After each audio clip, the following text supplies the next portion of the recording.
আজকে তোমাদেরকে আমি দেখাবো যে আমি স্পাইন শার্টটা কিভাবে বানিয়েছি। আমার ভাইয়ের এই টি শার্টটার ফিট হচ্ছে ওই জন্য আমি নিয়ে নিয়েছি আমার কাজের জন্য, উইথ পারমিশন তো। তারপর আমি ফার্স্টে অ্যাজ অলওয়েজ আমি আয়রন করে নিয়েছি কাপড়টা, যাতে কোনো রিঙ্কলস না থাকে, যদিও সেটা খুব একটা কাজে দিয়েছে বলে আমার মনে হয় না।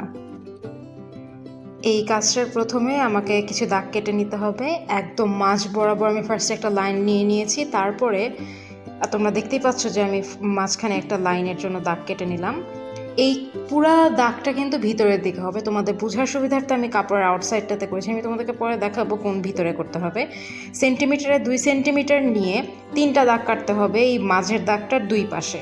দেখতেই পাচ্ছ আমি 2 সেন্টিমিটার করে জায়গা রেখে তারপর দাগ কেটে নিচ্ছি। সেমভাবে অপোজিট সাইডে একই কাজ করেছি। অ্যান্ড তারপরে আমি সেই 2 সেন্টিমিটার দাগগুলো একইভাবে দাগ কেটে নিব লম্বাভাবে।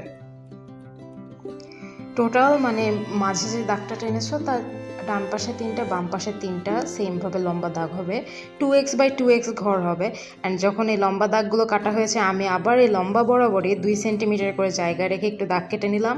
এবার আমি বক্স শেপের জন্য আর কি দাগগুলো কেটেছি।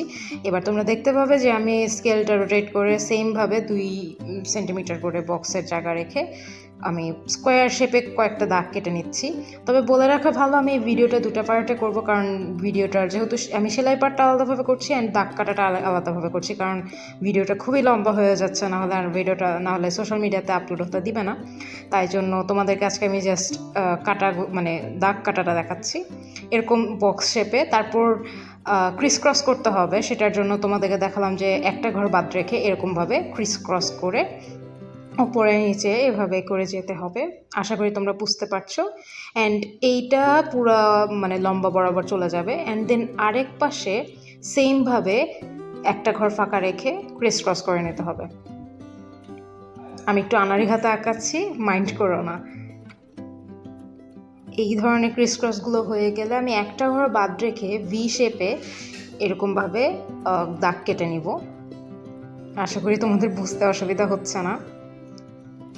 তোমাদের সুবিধার্থে কিন্তু আমি আগেই বললাম যে আমি দাগগুলো ব্যাক পার্টে করেছি, যদিও দাগগুলো ভিতরের সাইডে হবে।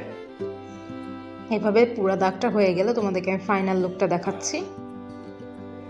এখনও মনে হয় আমি দাগই কাটছি।